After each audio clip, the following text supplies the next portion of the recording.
japo mpira hautaki huruma, yani mpira hutoi tuzo kwa ajili ya huruma kwamba wewe bwana ligi yako unacheza kwa mazingira tofauti tofauti. Hiyo mpira huruma ya hivyo hamna. Ingekuwa hivyo maana yake ni kwamba unasema au alivunjika, alicheza mechi 3, alifunga magoli 2, mwingine kafunga magoli 15 ndio maana mpira hutaki huruma, ndio maana Al Hilal au Ahli anapangwa na timu yoyote, anapangwa na mtu yote, hamna huruma zaidi. Lakini Al Hilal wa Mdulman naweza kusema ni kama kwenye mpira kuna neno linasema fair play.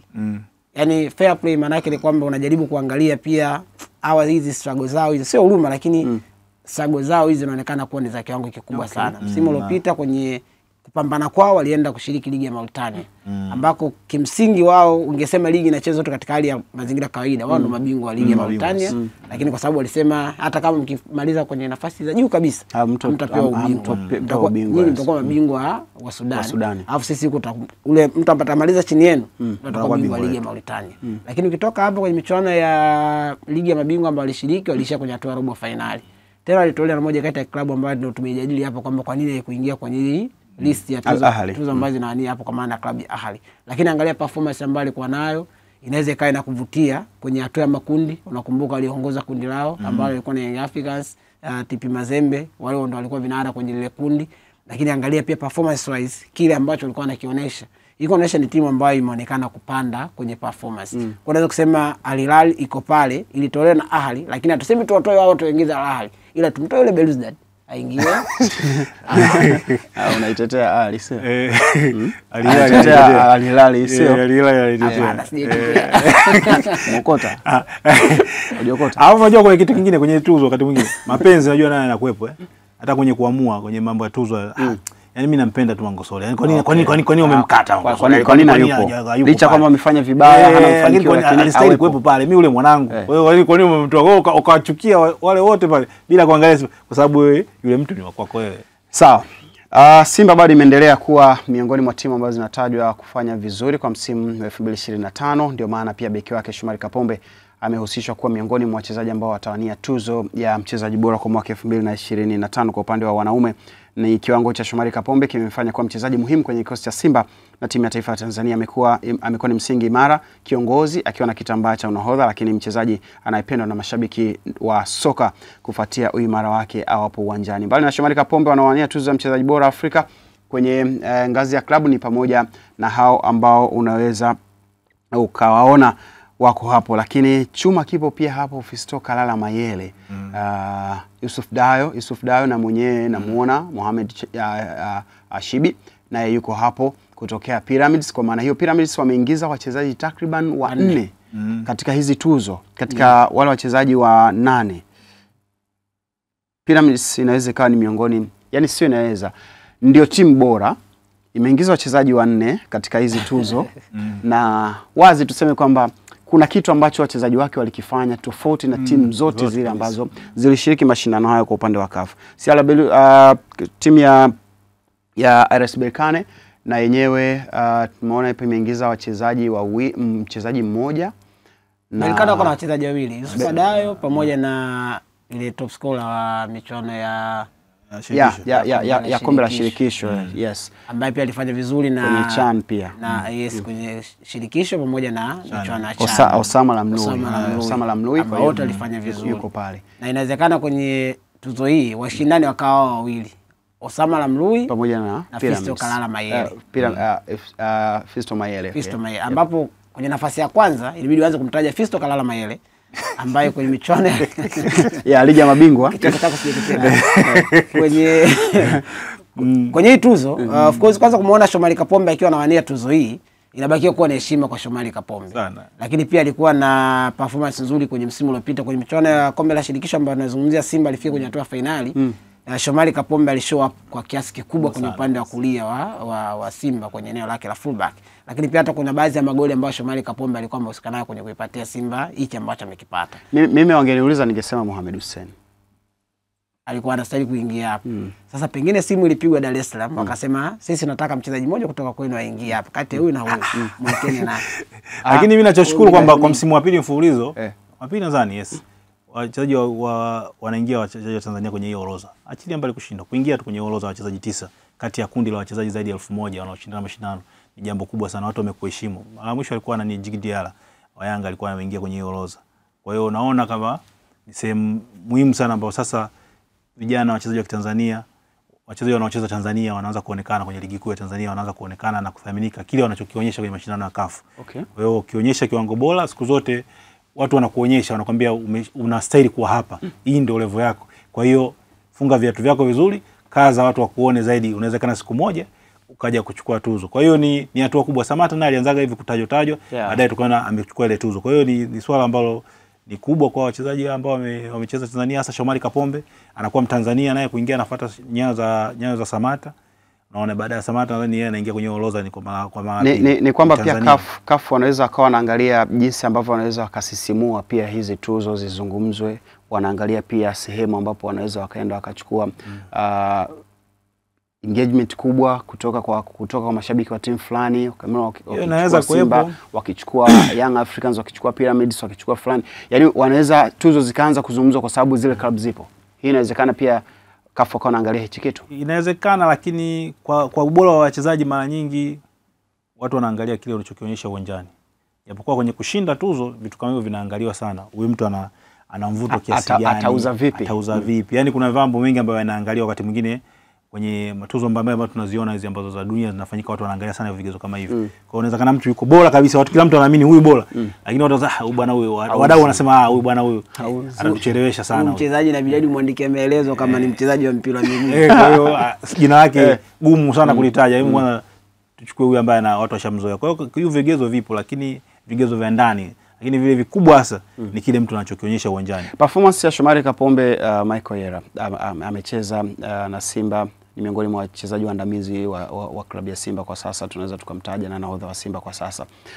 Ni namna gani ambavyo ameingia kwenye hizi tuzo? Kwako wewe imekushangaza au unaona ni moja kati ya vitu ambavyo Shomari Kapombe alipaswa kuwa sehemu ya hao wachezaji?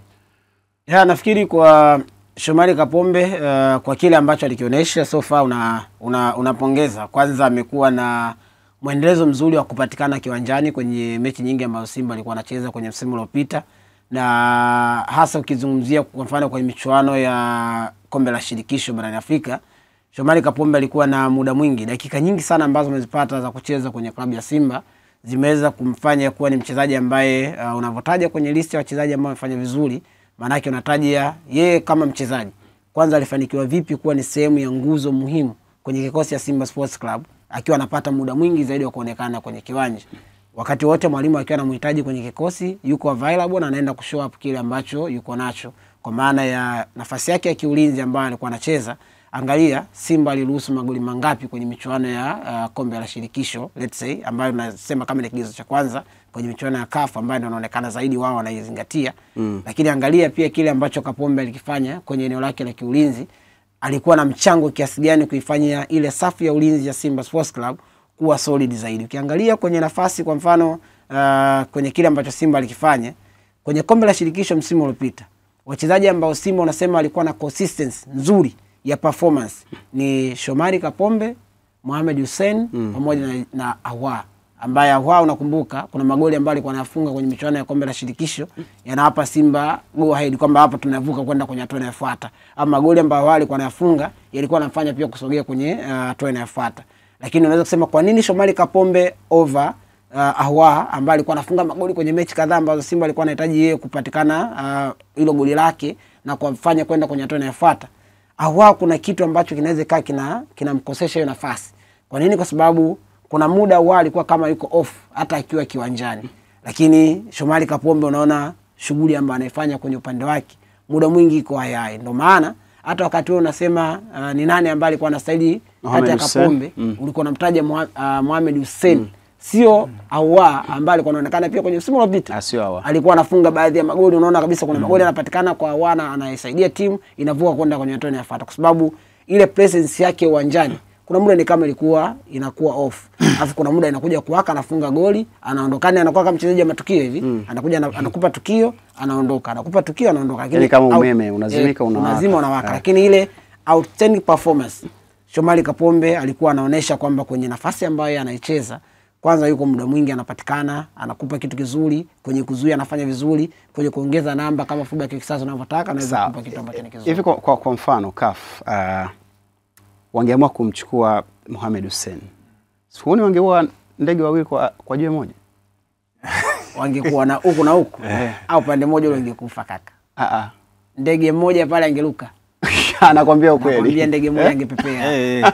Ndege mmoja pale angepepea. Kinga mkono Kafu wangeamua yani wangeamua kutumia karata hiyo kwamba hebu tuwachanganye maadui. Tumchukue Mohamed Hussein tumweke hapa kama mwania tuzo ya mchezaji bora wa kiume 2025. Pale timu walikuwa anacheza Simba. Afu naweka slash Young Africans. Hiyo ni kisa cha Cristiano Ronaldo na Real Madrid na Manchester United. Unajua wakati Ronaldo alichukua Ballon d'Or kwa mara kwanza 2008 alikuwa anatoka Manchester kwenda Madrid. Aenda Madrid. Kwa hiyo alifika tu Madrid ile tuzo ndio ikatolewa wakati huo tayari shahama kutoka Manchester. Lakini sasa mafanikio yake aliyapata akiwa Manchester. Kwa hiyo wakati mwingine tuzo inachanganya sana watu. Amechukua akiwa Madrid nani? Kwa hiyo ikaleta sana ile Ronaldo Madrid. Sio Manchester. Ile watu walisema kwa sababu ameenda Madrid ndio maana amepewa tuzo, angebaki Manchester asingepewa. Kwa sababu Ballon d'Or ya mwisho pale England. Ni Manchester. Sio ya Ronaldo, ni ya Manchester. Ronaldo alipata Madrid kaka. Alitoka nayo alipata kwa Madrid, alichukua kwa Madrid. Sawa, lakini mafanikio yake ndio hiyo kitu kama kingeweza kutokea kwamba mjadala ungeweza kuwa mkubwa kwa majadiliano kama haya kama sisi tungejadili kwamba nani, lakini bado mwisho wa siku Simba ndio ambao wangekuwa na haki kama vile wewe unavyosema Manchester mna haki kama ile tuzo ni yako. Sio tuna haki, ni yetu. Tuzo ya mwisho ya Ballon d'Or ya England kuipata ni ile ya Ronaldo kutoka Manchester. Kwa hiyo nadhani ungekuwa mjadala, lakini bado Simba Manchester City kabla ya Ronaldo ya Rodri kuja kuchukua hii, lakini iliyokuepo ya mwisho ambayo ilikuwa yenyewe Ballon yenyewe kabisa, yenyewe sio hii hata ya Rodri ile Vinicius, sio hii ya Vinicius kulia, ile yenyewe kabla ya Rodri. Hapa mshindi kwa tumekubaliana ni wapi? Hapo mimi nataka Kafu wachanganye watu. Sema tu hawako kwenye mawazo yangu, yani kuna namna ambavyo wangesisimua hisia za mashabiki wa Tanzania. Pande huu ungeulizwa sasa nyie mnasema ndio mchezaji bora amefanikiwa akiwa wapi? Hatutaki kujua, lakini kwa sababu ni wetu. Huyu wetu sababu hata angechukua tuzo. Bado angeama naye upande wa pili. Kwa hiyo ingekuwa ya huko upande wa pili kama vile Madrid walivyochukua tuzo. Sawa, nashukuru sana kwa mjadala huu ambao tumeweka hapa. Lakini mijadala ambayo pia mara nyingine unakutana kwenye mitandao yetu ya kijamii ambayo imekuwa ikikulisha taarifa mbalimbali za vipindi, lakini pia mengi ambayo yanakuwa yanajiri kwenye viwanja vya michezo umekuwa ukipata kwenye mitandao yetu mbalimbali ya kijamii kwenye Instagram, Facebook na mitandao mingine ambayo huwa tunapatikana Azam TV. Basi endelea kutufuata.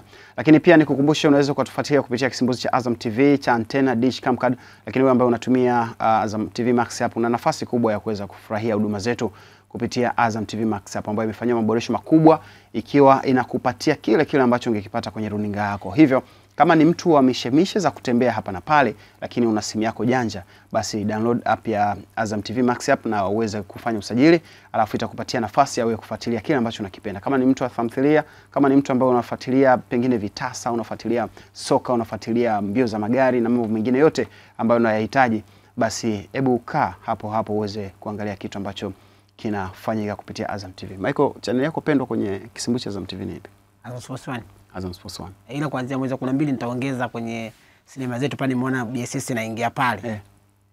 Kuna wale wakulungu wanaimbaga wakiwa mikoani wale. Wale wanachuga. Wale wanangu wanachuga. Wale kwenye BSS usao. Wala mnikosha. Endo kinga mkono. Channel yako pendwa kwenye kisimbuzi cha Azam TV? 1 ndo naangalia sana sababu nafuatilia sana mpira. Okay. Nyingine naangalia 2. Azam 2. Kuna wakati naangalia. Lakini ni mara chache, lakini sana. Au unaangalia, wewe sema tu naangalia basi. Mimi channel yangu pendwa ni ya makatuni kwa sababu CBE. CBE kwa sababu ukitaka kwenda Sports 1 watoto wanaenda kule. Wanarudi kule. Kwa hiyo inabidi utengenezee channel yako pendwa ni ipi. Yaani kuna muda mwingine inabidi mpira utazamia ofisini, alafu ende nyumbani uangalie katuni. Kwa hiyo inakupa option ya kama una mtoto anaweza akafuatilia pia kile ambacho anakipenda. Kama una mtu ambaye anafuatilia tamthilia, unaweza akafuatilia kile anachokipenda. Kwa hivyo Azam TV hii ya kusema burudani kwa wote, ni kila mtu anaguswa na burudani ambazo zinatoka Azam TV. Awe ni mtoto, awe ni mtu mzima, awe ni mtu ambaye pengine ana mambo mengine ambayo anahitaji. Napenda pia kufuatia NatJ World, moja channel ambayo inapatia uweze kufahamu pia dunia upande mwingine wa viumbe wengine ambao wanaishi. Hii ni Viwanjani. Sasa tunaenda kutazama taarifa nyingine, ni kuhusiana na muendelezo wa ligi kuu ya NBC. Ambapo jana michezo mitatu ilipigwa, na michezo yote hiyo hakuna ambaye alipata ushindi katika hiyo michezo yote. Ilimalizika kwa suluhu, mingine ikimalizika kwa sare. Ligi kuu ya NBC imeendelea jana kwa michezo mitatu kupigwa kwenye viwanja tofauti tofauti.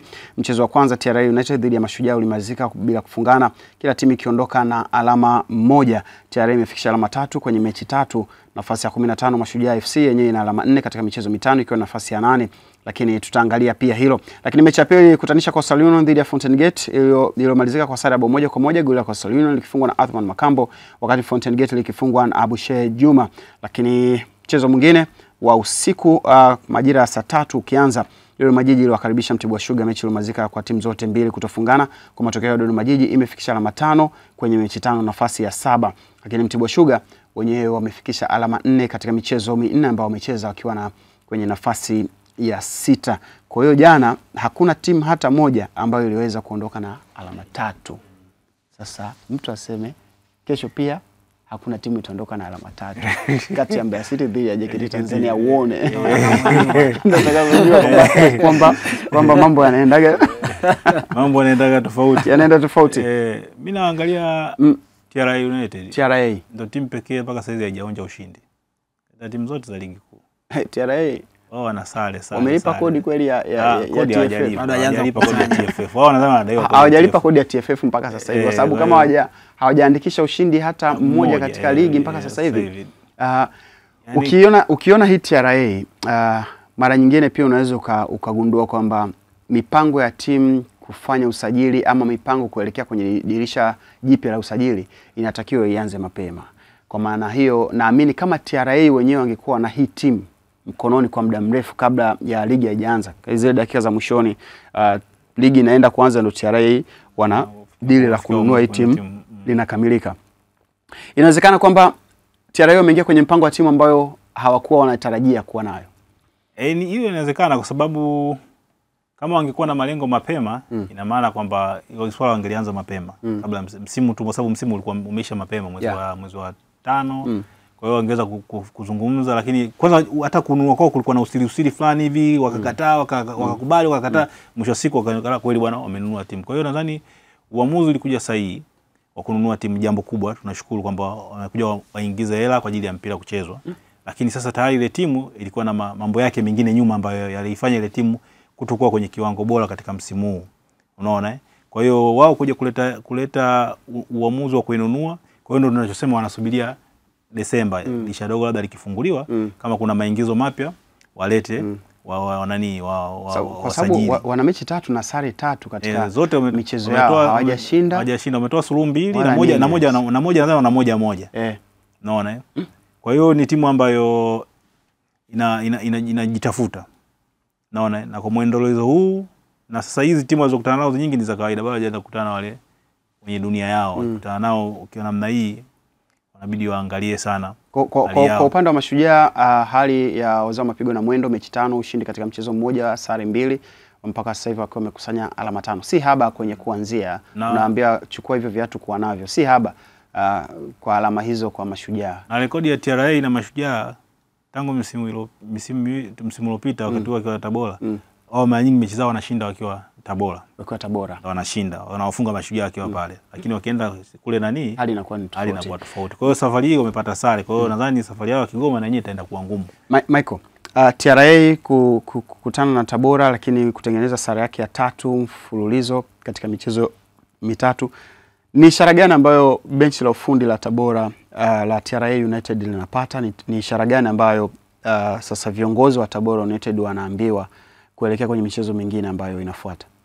Nafikiri ni wake up call kwamba timu inatakiwa kuamka mapema zaidi na kuanza kutafuta angalau ushindi wa kwanza ambao unaweza ukaanza kuwarudishia matumaini kwamba sasa tumekaa kwenye njia nzuri angalau kwenda kupambana kwenye ligi kuu.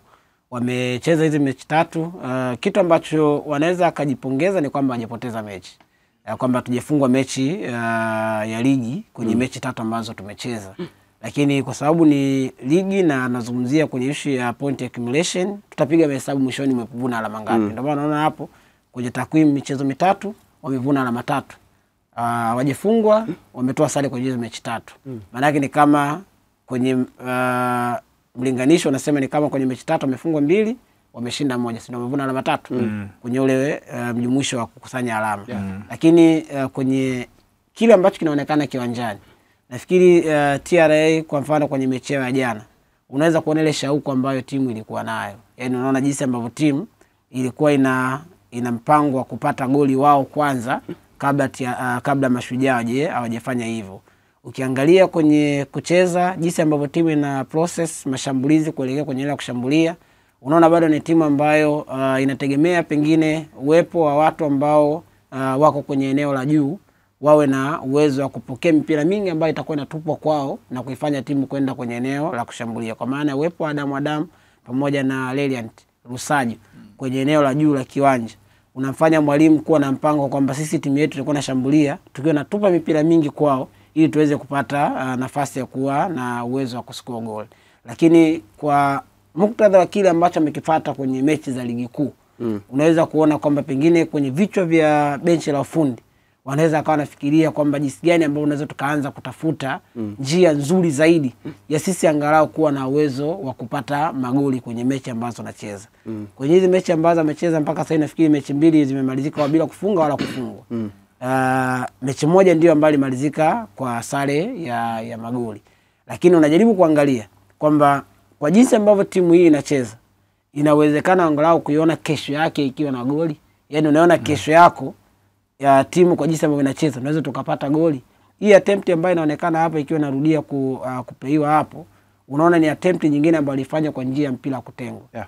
Lakini kwenye mechi ambayo alicheza dhidi ya Mashujaa, hii ni moja kati ya attempt ambazo zilifanyika.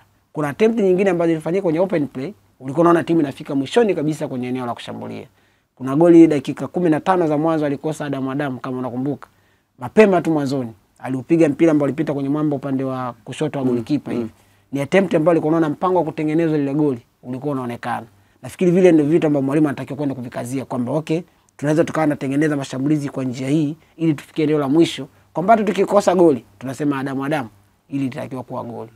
Ili ni la kwako. Kwamba sisi kama timu tumeshatengeneza njia ya sisi kufika kwenye box ya wapinzani, lakini wewe kwenye eneo la mwisho ambayo unatakiwa kutokonvertia hiyo nafasi kuwa ni goli, haujafanya hivyo. Kwa nafikiri kwao inaweza kuwa ni kazi ya kuendeleza kutengeneza nafasi nyingi zaidi, kwa sababu pengine wanaweza kuwa wanajua Leliant Rusaji pamoja na Adam ni aina ya washambuliaji ambao pengine watahitaji nafasi 5 ama 4 ili waweze kupatia goli moja, kutengeneza goli. Au TRA wao wanakadiria au na sisi tukadirie?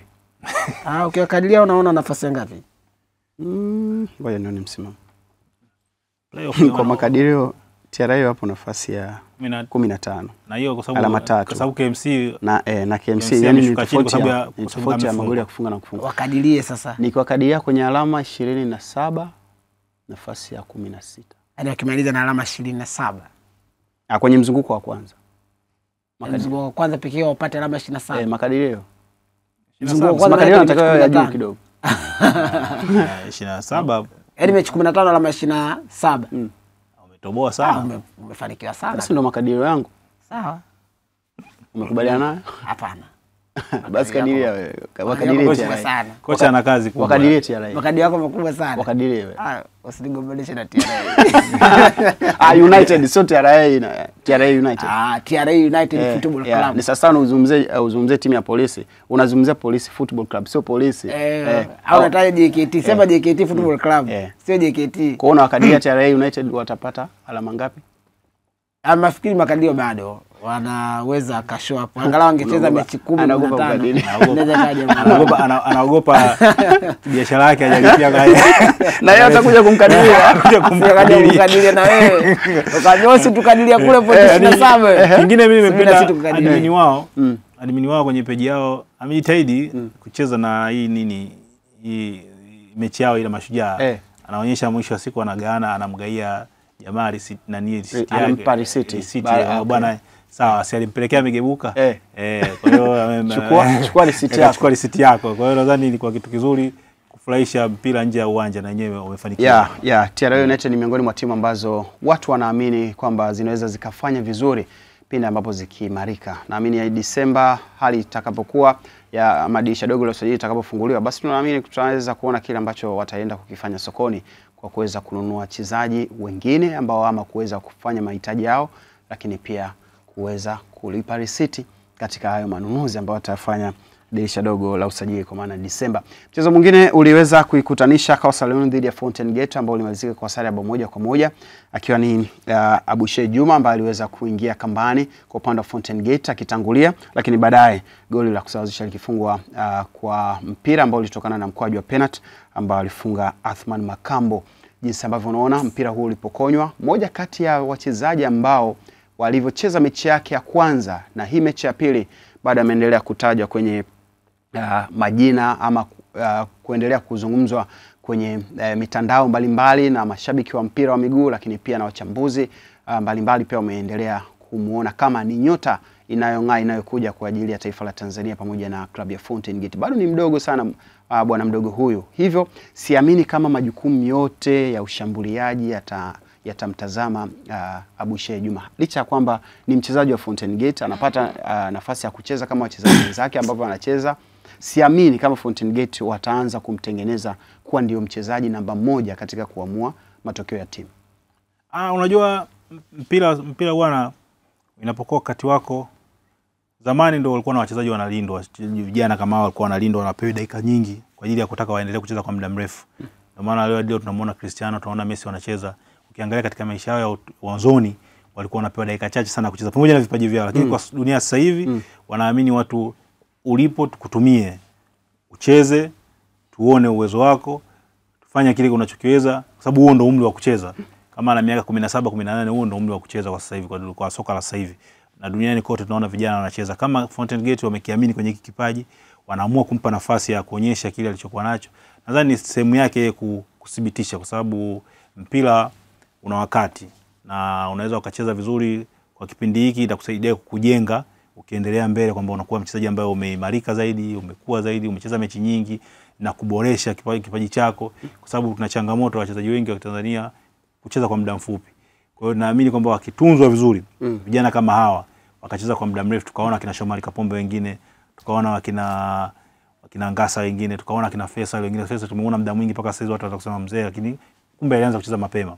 Kwa hiyo inahitajika kama hao wanavyokuja sasa kina Bushero wakiaminika hivi wakaanza kucheza, wakina Kevin Tondi, anaitwa Kevin Tondi yule, unaona yani wale vijana ambao sasa tukiwa na timu ile, hata tukiwa na timu yetu ya under 20 tutakuwa na under 20 ambayo ina wachezaji wake wanacheza mashindano ambao wako bora. Sasa ndo lengo la hasa la kuwa na timu za vijana, kwamba timu za vijana waletwe vijana waje wacheze timu kubwa, wapate nafasi wacheze hata mechi moja mechi mbili kwenye msimu. Inamsaidia kumjenga na kumuimarisha kuwa mchezaji bora wa kesho, kwa sababu hii ndio msingi hasa wa kuwa na timu za vijana na kuwapa vijana nafasi. Michael, Fountain Gate na Coastal Union.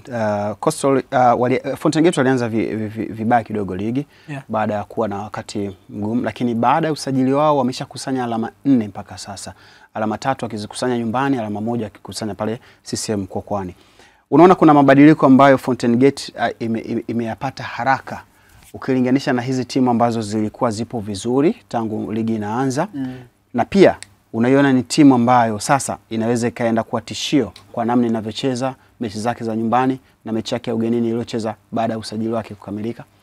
Ya kwenye hizi mechi mbili ambazo amecheza dhidi ya Dodoma Jiji ambao alicheza nyumbani pale Babati, na hii ambayo amecheza dhidi ya Coastal Union, wanakuonesha kwamba kweli walikuwa na uhitaji na wale wachezaji ambao walikuwa wa scout na kuwajumuisha kwenye kikosi chao, lakini mwanzoni kukawa na changamoto ile ya kuwa na vibali vya kushiriki kwenye mechi za ligi kuu. Sasa kile ambacho wamekionyesha kwenye hizo mechi mbili, kuvuna alama 4, wamefunga magoli 2, wao wameruhusu goli 1, maana yake inakuonesha kwamba kweli kulikuwa na gap kati ya wachezaji ambao walikuwa wanacheza kwenye zile mechi za mwanzo ambao walikuwa wanapata nafasi kwa sababu kuna baadhi ya wachezaji ambao walikuwa akidhi vigezo na hawa ambao sasa hivi mwalimu ana machaguo mengi zaidi ya kuyatumia kwenye kikosi chake. Unaweza kusema sasa hivi mwalimu ana option nyingi zaidi ambazo anaweza kazitumia, na amethibitisha kwamba kweli ninaweza kutumia hawa wachezaji ambao sasa niko nao kwa ajili ya kupata kitu ambacho ni kizuri. Unachojaribu kiangalia kwenye kikosi cha Fountain Gate, unaangalia kwenye maeneo mawili let's say. utaangalia kwenye eneo la aina ya wachezaji ambao uko nao, lakini utaangalia kwenye style yao ya kucheza ambayo wana display kiwanjani.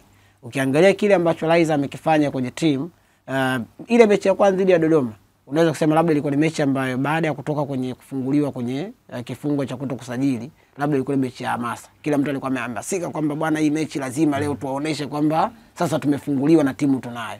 Wakapata matokeo. Unasema sawa, ilikuwa ni mechi ya hamasa. Lakini angalia mechi dhidi ya Coastal Union. Coastal mbali kwa nyumbani, na moja kati ya sehemu viwanja vigumu kwenda kucheza kwenye ligi ya Tanzania ni moja hapo, ni uwanja wa Coastal Union kwa Kwani CCM. Ni moja kati ya viwanja ambavyo kienda psychological, unajua hapa nipo kwenye tanuli la moto. Lakini amekwenda pale very confident. Wameenda wakiwa wanajiamini, wanacheza katika hali ya kujiamini zaidi. Angalia jinsi ambavyo mwalimu alikuwa amekipanga kikosi chake. Unacheza dhidi ya Coastal Union ambao wenyewe kiuchezaji, angalia aina wachezaji ambao wako nao, angalia kile ambacho anakitumia kama silaha yao. Kuwa na watu kama Bakari Msimu, unajua kwamba huyu mchezaji ambaye ni speedman, muda mwingi atakuwa anakulazimisha wewe kukimbiza zaidi. Unaweza kumweka mchezaji gani ambaye anaweza kukabiliana naye. Uchaguzi wa kikosi, unaenda kumpa Shige kwenye hiyo nafasi ya fullback, anajua jinsi ya kukimbizana naye, ameenda amemudu kwenye mechi. Lakini angalia kwenye eneo la kushambulia la Coastal Union, wanaye mtu kama Makambo ambaye alikuwa isolated, kama ametengwa hivi eneo la juu. Ni kwa nini anatengwa? Kwa sababu Makambo ni mchezaji ambaye anaweza akapambana na walinzi hata wawili mkiwa mnagusa anaona raha kwa sababu ya height yake, lakini mchezaji ambaye ana nature hiyo kwamba mimi hata mkinirukia mara ngapi bado naweza nikapambana na hizo hali na kaweza kuhimili mchezo. Lakini kwenye kile ambacho walikifanya Fountain Gate, angalia wakati ambao timu imepoteza mpira, ni namba gani ya wachezaji ambao wataenda kuplace kwenda kutafuta huo mpira. Ni namba ambao unasema kwenye balance iko sawa sawa. Hata ile goli ambayo inapatikana hapa, utalaumu makosa ambayo aliyafanya mlinda mlango wa Coastal Union, lakini wakati mwingine pia unatakiwa kupongeza kile ambacho angalia hapo, ukiona hii picha unaona namba wachezaji wa Fountain Gate wako 4 pale juu, achilia mbali huyu ambaye anaonekana kwa mbali akiwa anaongezeka. Lakini hawa 4 ambao wanaenda pale juu wanaenda kukabiliana dhidi ya wachezaji wangapi wa Coastal Union ambao anaweza kuanza kulitengeneza ile shambulizi. Shinikizo la kwanza kabisa kwenye hiyo shambulizi ameenda kuliweka Elimu Kono. Lakini Elimu Kono ni mchezaji ambaye alikuwa anacheza kama namba 10 kwenye hii mechi. Wakati huo namba 9 wao ambaye kwenye mechi alianza Joshua Ibrahim, wakati huo alikuwa bado yupo uwanjani, yeye alikuwa ametoka kuplace upande wa kushoto mwa uwanja. Maana yake ni kwamba ndani anaenda kuplace namba 10. Umeona ameenda kuplace kwenye nafasi. Winga bado amebakia kwenye position yake kwamba lolote likitokea, tukienda kuplace tukifanikiwa, wewe uchukue mpira uende kushambulia. Kwa hiyo unaweza kuona kwamba kwenye mpango wao pia kwenda kuona wakati ambao sisi hatuna mpira, tutakuwa na namba ngapi ya wachezaji ambao wanaweza kwenda kushambulia ili iko sasa. Kwa kwenye msingi wa swali lako kwamba pengine sasa imeonekana baada ya kumaliza masuala ya usajili na vitu vingine amekuwa vizuri, unaanza kuwa vizuri, unaweza kusema ni sawa. Lakini pia unaweza kuona hata uchaguzi wa kikosi, mwalimu anampa option nyingi kwamba hata kula ndani nikiwewe kwenye bench bado na mtu mwingine ambaye anaweza kucheza kwenye nafasi yako na timu ikawa inakuwa vizuri. Kuliko awali ilikuwa ni lazima umweke Abdalla kulandana, lazima utasema tu bwana Mkono uwepo uwanjani, lakini sasa hivi lazima wepo mengi anaanza kuyafanya. Ni faraja kuona timu zote sasa zina nguvu sawa na kuweza kufanya kile ambacho watakuwa wanawiana. Sio moja na wachezaji 14 kwenye benchi, una wachezaji 7, mambo yanakuwa na mchezaji mmoja tu kwenye benchi. Kwenye au mchezaji mmoja kwenye benchi. Hadi unafikiria ni aingie sasa hivi au nisubiri kwanza. Nakumbuka kisa cha bwana mdogo huyu Abushai Juma akiwa na kikosi cha Serengeti Boys. Mechi ya mwisho wakati ameenda kushiriki yale mashindano ya AFCON Under 17 pale Morocco. Ile siku ya mwisho, mechi ya mwisho wanacheza kikosi kile cha Serengeti Boys dhidi ya Morocco. Wenyewe anamuita Chuga huyu bwana mdogo, anamuita Chuga. Au anajiita Chuga sababu anatokea maeneo yale. Tuko kwenye basi tunarudi sasa na majonzi hotelini. Huyu bwana mdogo anauliza wenzake, tumemaliza AFCON Under 17. Ndio ilikuwa ni sehemu yetu pekee ya sisi kuweza kuonekana. Tumefanya vibaya, hatujapata chochote. Yaani anauliza wenzake, wewe ukirudi unaenda wapi? Anauliza wenzake, wewe ukirudi unaenda wapi? Sema ndo maisha yashaisha hapa. Nikamwambia miaka 17 mnasema maisha yashaisha kwenye mpira kwa sababu ya AFCON Under 17. Nikaamini kwamba bado ni vijana ambao walihitaji kisaikolojia wapate watu ambao wanaweza wakawaambia kwamba sawa, kutoka Under 17 AFCON Under 17 mapema au kutokuwa na mafanikio yote sio sababu ambayo inaweza kufanya msicheze mpira mbele. Karibu future yako yote. Kwa hiyo ilionekana kama kuna kitu ambacho kilimchanganya sana huyu bwana mdogo Chuga wakati wanarudi. Kwa hiyo kwa nini anasema hivyo unajua? Kwa sababu huku duniani kwenye ligi klabu haziko tayari kuwapokea vijana. Vijana wapya kama hivi. Vijana hao kama kuwapokea na kuwatumia. Unajua kungekuwa unajua under 17 maana kama anakuwa anatoka kwenye klabu ambazo zina shule za kukuzia vipaji. Kwa hiyo ingekuwa rahisi anajua anarudi wapi. Lakini mmemaliza mashindano, mmetolewa shuleni, mmemaliza mashindano, kwa hiyo unarudi shuleni tena. Ujui kesho nani anakusajili. Umeona? Hizi klabu zetu za ligi kuu zina timu za vijana lakini nyingi ambazo sio ambazo za kudumu, timu za kusajiliwa kwa msimu. Kwa hiyo nadhani hicho kilimfanya avunjike moyo. Lakini kingine ukiangalia kundi kubwa la ambao wachezaji under 20, under 17 waliopita Serengeti Boys walikuwa super sana. Wengi wamepotea hapo katikati ya tujulikani huko. Ni wachache sana ambao wamepenya mpaka wanafika ligi kuu. Kwenye klabu za ligi kuu. Yaani wakutafuta. Na watu wengine walifika hadi robo finali kwenye mashindano lakini kwenye klabu zetu hawaonekani, nje hawajaenda. Kwa hiyo nadhani ni mjumuisho wa mambo ambayo yanamfanya kijana kama huyu ambaye anaamini katika mpira. Unajua ukiwa umri ule ndio unaamini katika, yaani uambii kitu. Na mimi na mpira nataka kucheza mpira. Nadhani hicho ndio tuweke msingi. Nimeona kuna ratiba ya ligi ya vijana imeanza. Imetoka na 20 under 20 tarehe 11 mwezi ujao. Vijana kama hawa ndio timu hizi za vijana. Klabu hizi zilikuwa na zile timu ambazo za kudumu za vijana. Wakawa wanacheza. Lakini ndio ile kubwa klabu nyingi hazina anwani. Viwanja vyao vya mazoezi viko wapi? Wale vijana utawaweka wapi? Wewe kila siku unakodi viwanja. Huwezi kumhudumia kijana na unakodi viwanja. Ni wajibu. Kwenye mechi ya Coast unaweza kusema ni moja kati ya mechi ambayo kama utazungumzia soka la vijana unaweza kuwa proud na kile ambacho kimefanyika kwenye level ya chini kwa sababu Makamba amefunga goli kwenye mechi hii. Ambaye ni zao la vijana. Zao la Tibwa kwenye under 20 amecheza na alikuwa top scorer kwenye yale mashindano ambayo alifanya kwenye top 8.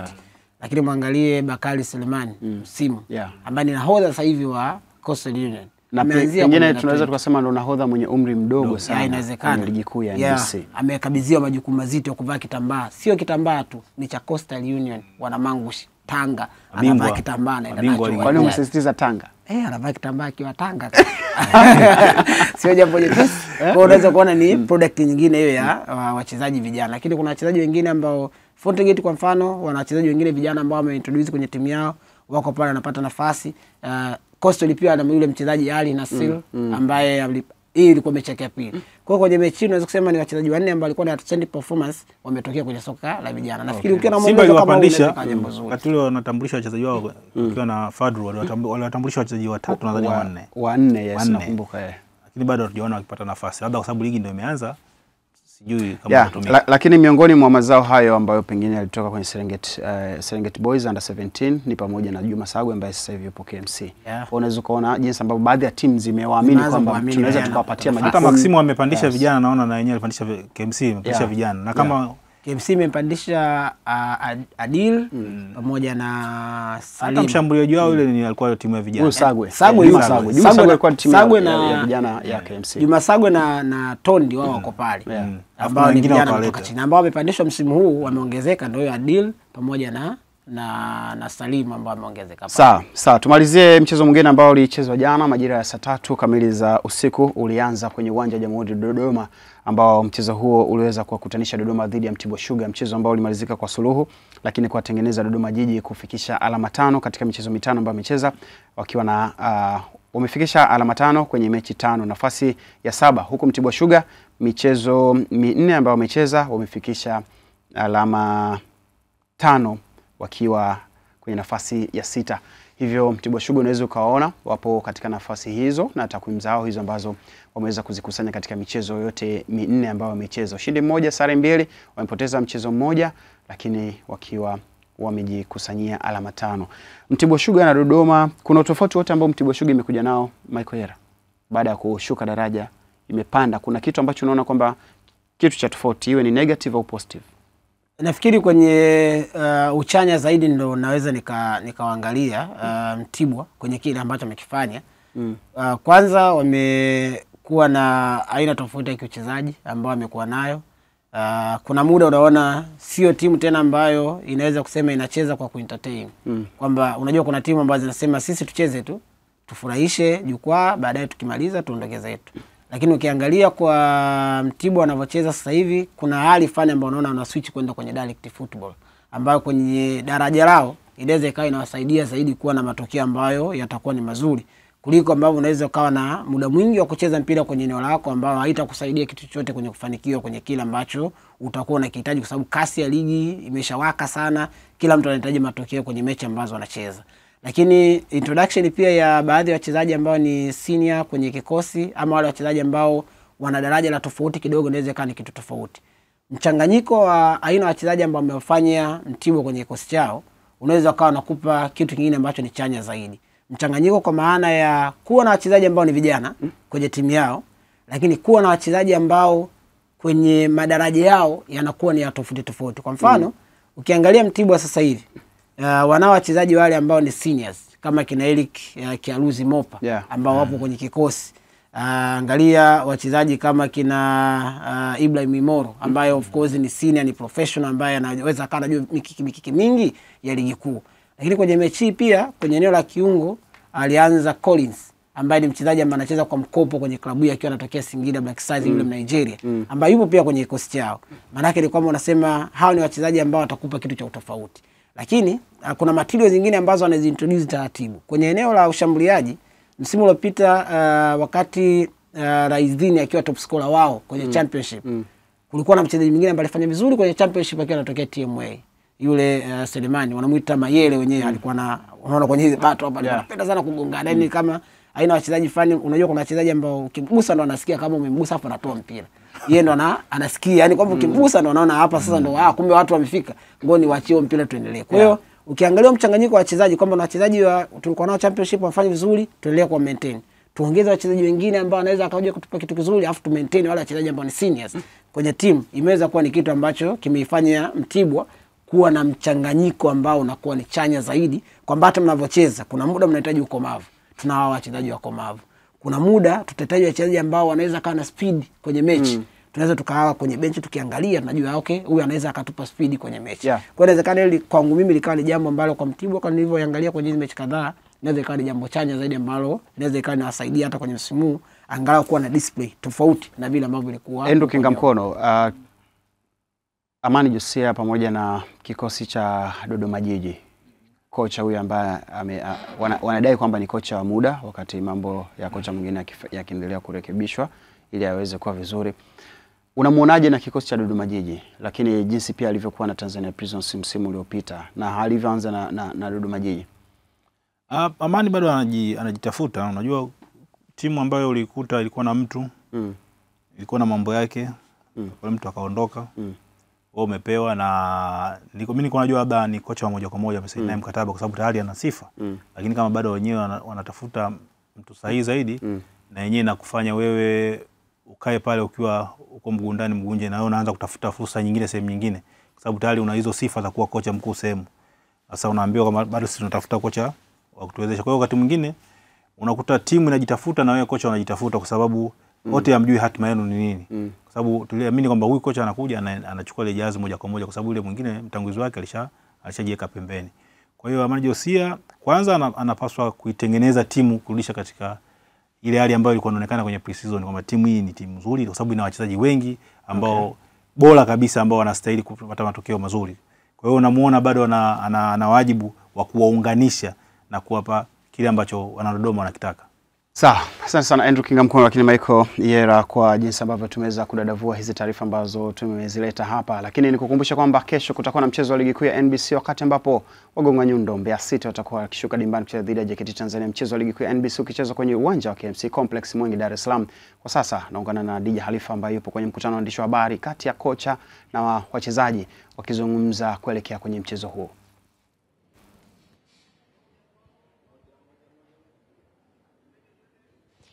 Naam, asante sana Edward Mangasore kutoka hapo studio. Ni siku nyingine tena tunakutana hapa makao makuu ya Benki ya Biashara NBC, ikiwa ni mkutano na waandishi wa habari kuelekea katika mchezo wa ligi kuu soka Tanzania bara baina ya JKT Tanzania, baina ya Mbeya City Football Club wakikaribisha JKT Tanzania, mchezo ambao utachezwa katika dimba la KMC Complex. Tayari wawakilishi wa timu zote mbili wameshawasili kutujuza kile ambacho wametuandalia kuelekea katika mchezo huo. Mimi ni Khadija Khalifa na pembeni yangu yupo mwakilishi kutoka bodi ya ligi Yahya Abushehe ambaye atatuelezea au atatuongozea mkutano huu kwa siku ya leo. Karibu sana Yahya. Asante sana Khadija. Na mtazamaji wa Azam TV, karibu sana kwenye mkutano huu wa waandishi wa habari kuelekea mchezo wa ligi kuu ya NBC, mchezo kati ya Mbeya City na JKT Tanzania, mchezo ambao unachezwa kesho katika uwanja wa KMC Complex kuanzia majira ya saa 10 kamili za alasiri. Mnaweza kujiuliza kwa nini Mbeya City wapo hapa katika jiji hili la Dar es Salaam. Nikukumbushe tu uwanja wa Sokoine pale Mbeya umefungiwa kwa kutokidhi baadhi ya matakwa ya kikanuni ya mchezo wa ligi kuu ya NBC, hivyo wamechagua uwanja wa KMC kama uwanja wao wa nyumbani. Na tayari hapa mwalimu mkuu wa kikosi cha JKT Tanzania Ahmad Ali yupo mbele yangu kuzungumza nanyi namna ambavyo kikosi cha JKT Tanzania kipo tayari kuelekea mchezo wa kesho dhidi ya Mbeya City. Mwalimu Ahmad, karibu sana. Wanahabari wa Tanzania, mashabiki wa JKT Tanzania popote pale walipo, wanatamani kusikia maandalizi ya kikosi chako cha JKT Tanzania kuelekea mchezo wa kesho dhidi ya Mbeya City. Okay, asante. Salamu alaykum. All preparation iko vizuri na leo ni siku ya mwisho kwenye maandalizi, so tunajua tunakwenda kucheza mechi nyingine baada ya kucheza mechi nyumbani, na tunakwenda kucheza away japokuwa tuko Dar es Salaam. So haitakuwa mechi rahisi, ni mechi nzuri na itakuwa mechi bora I think, kwa sababu Mbeya City wamerudi na good team, good staff, na wako na focus kwenye team jinsi ambavyo unaona inacheza. I think moja ya timu bora sana, I'm appreciate kwa hicho ambacho wako nacho so far.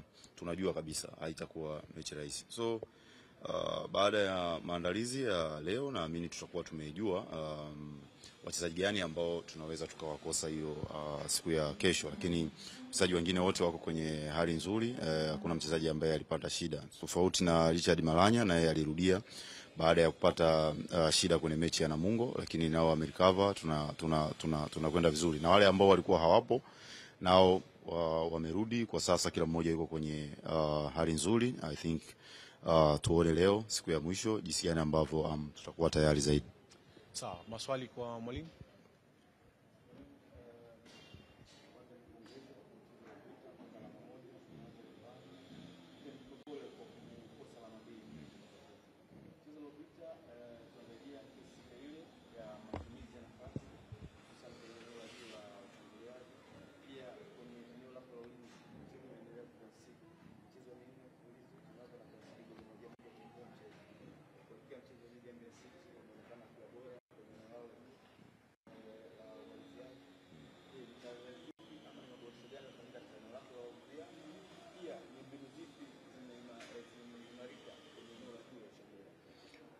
I think football is all about dynamic.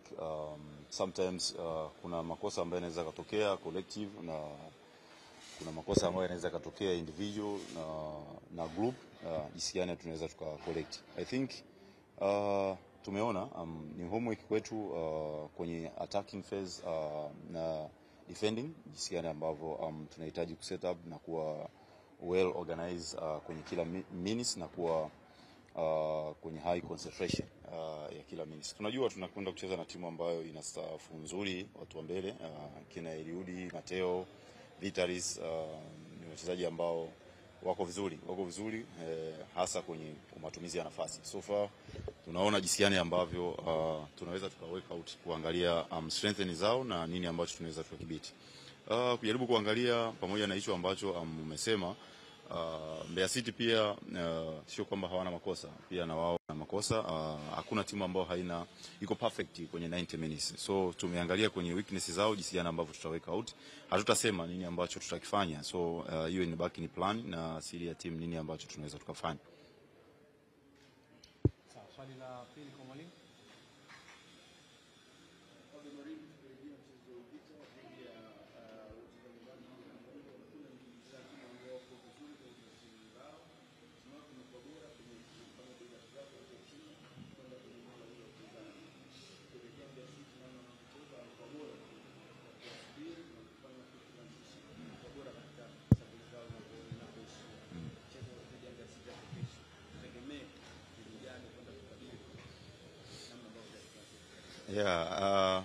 Good, kwanza nikupe hongera kwa sababu uko na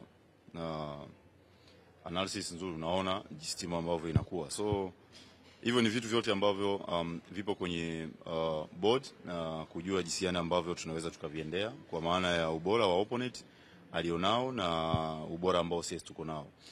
Kikubwa mimi mwalimu pamoja na wenzangu pamoja na wachezaji tunakwenda mchezo baada ya mchezo kuangalia hizo ambazo umesema.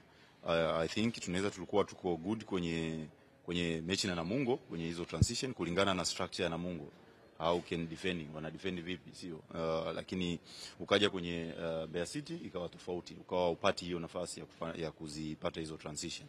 So sisi tunaamini correct na tunatamani kuwa bora kwenye hiyo mechi kwenye kila nyakati ili tuweze kuwa effective kwenye kila moment.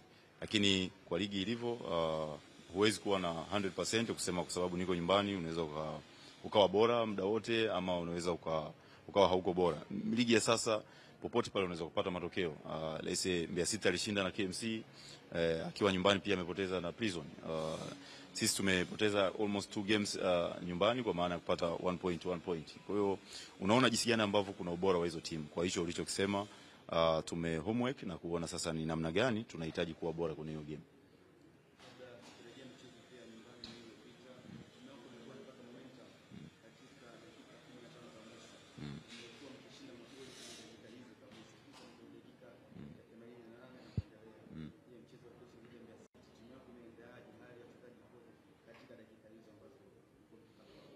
Yeah, I think kwenye football hivyo vipindi vyote vipo.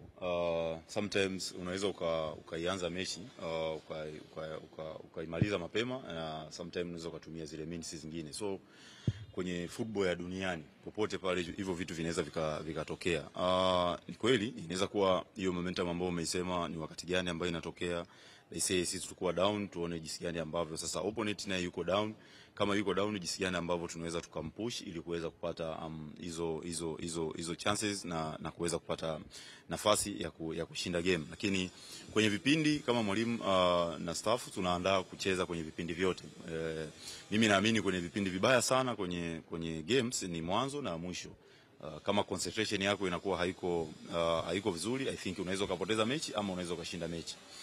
So far hatuchezi vile labda kwa sababu tunakuwa tuko nyuma. No, tunaandaa timu kwa kucheza aina ile na kuona jinsi gani ambavyo tunaweza tukamaliza mechi. Lakini kitu kikubwa ambacho napongeza vijana kwa sababu hawa give up jinsi ambavyo tuna play, unaona wana push mpaka mwisho utakapoona kwamba refa amesema mechi imeisha basi itakuwa imekwisha. Lakini ni kitu kizuri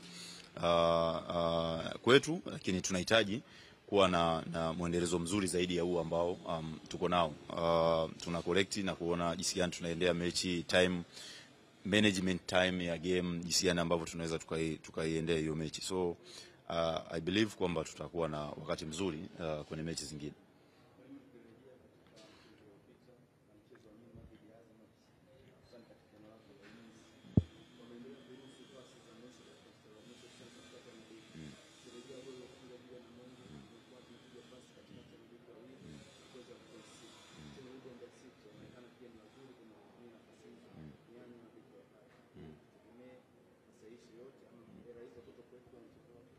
Yeah, I think kila unapomaliza game lazima ufanye solving problem ya matatizo ambayo yalitokea out of possession na in possession, in collective, group na individual.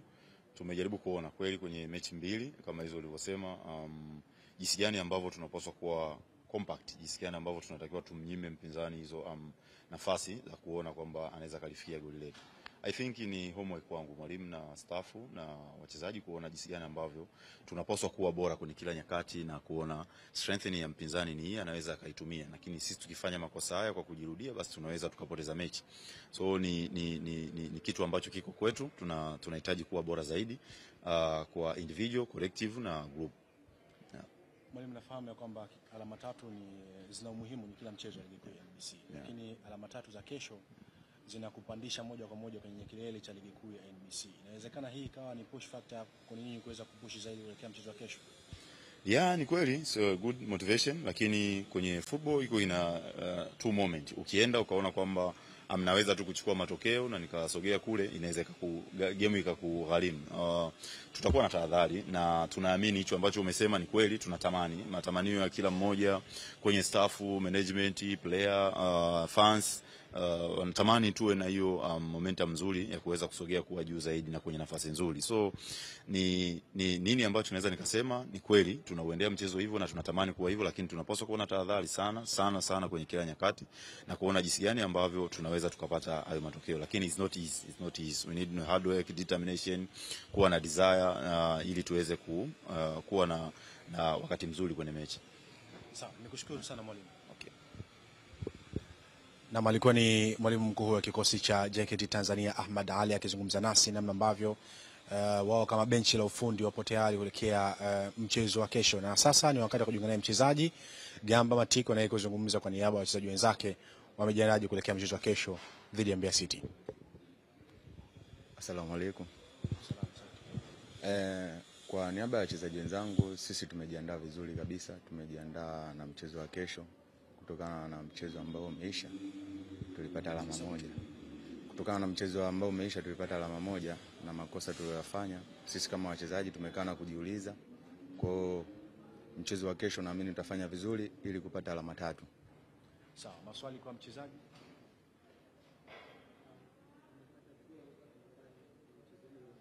Sikusikii.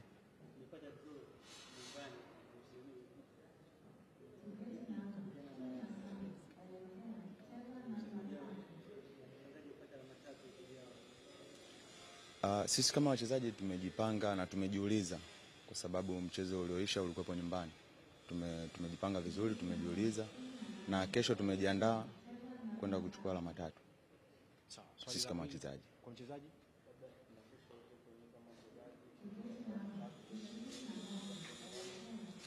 Pressure kama mchezaji lazima iwepo kwa sababu tunahitaji alama 3. Alama 3 kwa mpinzani sio rahisi. Kwao sio rahisi na kwetu sio rahisi. Kwa pressure kama mchezaji lazima iwepo.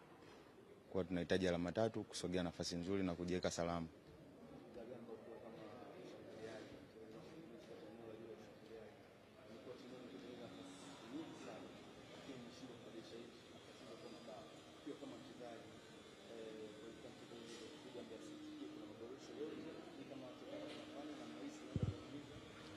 Maboresho tunafanya kutokana na mwalimu wetu pamoja na benchi la ufundi tufanyisha training, tunarekebisha na kila tunavokosea na ndo tunavozidi kujifunza na game bado zinaendelea. Ina maana unavozidi kukosea ndo unavozidi kujifunza kila wakati unavozidi kwenda. Sawa Gamba, zungumza na mashabiki wa JKT Tanzania kuelekea mchezo wa kesho. Mashabiki tulipoishia ndo tunapoendelea, waje kwa wingi, wasikate tamaa. Hii ni timu yao, sisi tumejipanga vizuri na wao wasitukatie tamaa, waje kwa wingi uwanjani. Shukrani sana. Nashukuru sana. Sawa. Na ni sehemu ya kwanza hiyo ya mkutano huu wa waandishi wa habari kuelekea mchezo wa ligi kuu ya NBC, mchezo kati ya Mbeya City dhidi ya JKT Tanzania, mchezo ambao unachezwa kesho katika uwanja wa KMC Complex kuanzia majira ya saa 10 kamili za alasiri. Na sasa ni wakati wa kujiunga na kikosi cha Mbeya City na tayari mwalimu Malale Hamsini yupo hapa kuzungumza nanyi kutueleza kinaga ubaga namna ambavyo kikosi cha Mbeya City kipo tayari kuelekea mchezo wa kesho dhidi ya JKT Tanzania. Mwalimu Malale, karibu sana. Wa Tanzania, mashabiki zako, mashabiki wa Mbeya City wanatamani kusikia namna ambavyo kikosi cha Mbeya City kipo tayari kuelekea mchezo wa kesho kizingatia matokeo ya mchezo uliopita kwenye ligi kuu ya NBC. Okay, kwanza jambo la kwanza tunamshukuru Mwenyezi Mungu. Tumeamka sote ni wazima wenye afya njema. Lakini jinsi ulivyoniuliza, kesho tuna mchezo mgumu, mchezo wetu wa 6 kuelekea kwenye mchezo wa ligi kuu NBC. Tunalijua kwa mchezo uliopita tulipoteza dhidi ya wapinzani wetu, lakini tuna mchezo mpya kesho ambapo ni dhidi ya JKT. Tumejipanga vizuri kuhakikisha huwa hapa mchezo tunaondoka na alama 3. Sawa. Maswali 3 kwa mwalimu.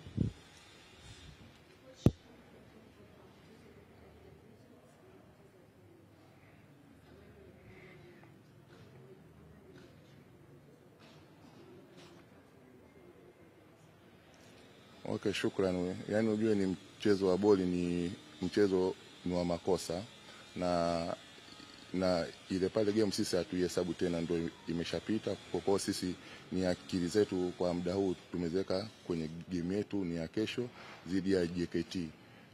Tunajua JKT ni timu nzuri, ina benchi la ufundi nzuri, wachezaji wake ni wazuri. Kwa hiyo ni akili zetu zote sisi kwa kuhakikisha hatuwezi kupoteza mechi mbili tena. Yeah. Sawa, swali la pili kwa mwalimu.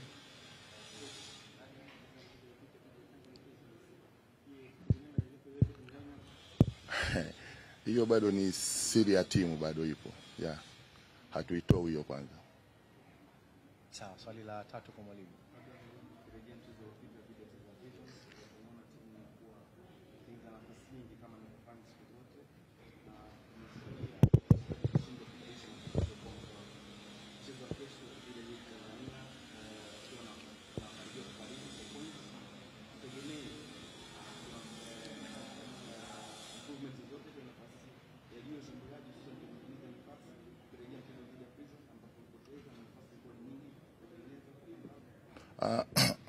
Ndio maana nimekuambia mwanzo ni game ya kesho, ni game ngumu.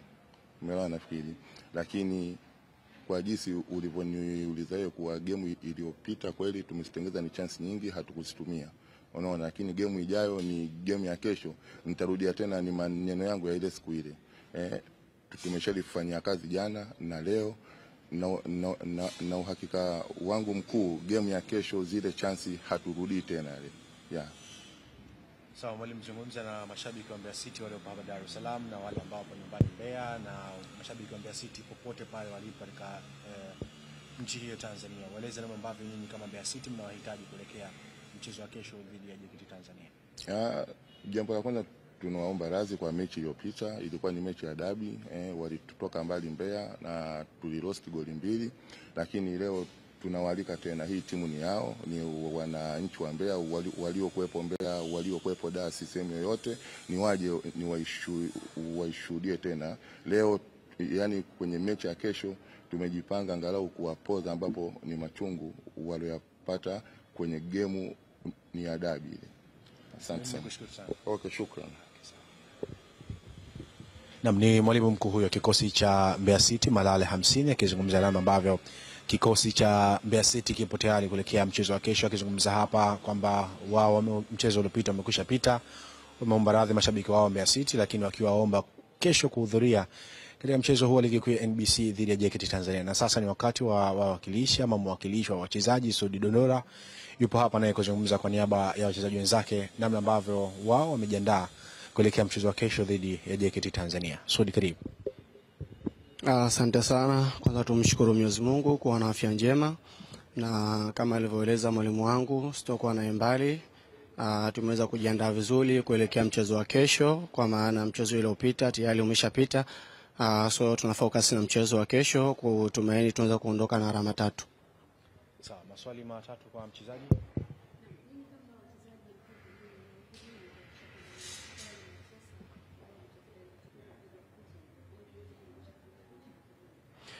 Kikubwa kwanza niseme mwalimu ameweza manage psychology za wachezaji, kwa maana kuwarudisha kwenye morali zaidi, kwa maana kilichopita kimeshapita. Kwa hiyo kwa sasa wachezaji wako vizuri na wana morali ya kutosha. Tumeendelea kufanya mazoezi yale ambayo makosa ambayo tulifanya uwanjani mwalimu ameyafanyia vizuri vyema, na tumaini katika mchezo wa kesho tutaweza kufanya vizuri zaidi.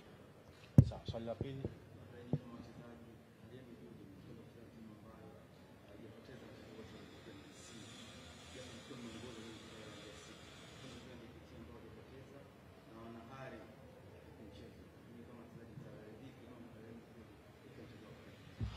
Kikubwa tunawaheshimu JKT, ni timu nzuri, lakini fans hapo, game ni game, lolote linaweza kutokea. Kwa hiyo kwa maana kupoteza mchezo sio kwa maana tumpoteza kila kitu, hapana. Sisi kama wachezaji tunajua majukumu yetu na tunatambua umuhimu wa mchezo wa kesho, na tutawajibika kwa yale ambayo mwalimu aliweza kutuambia tuweze kuwajibika kuweza kupata alama 3.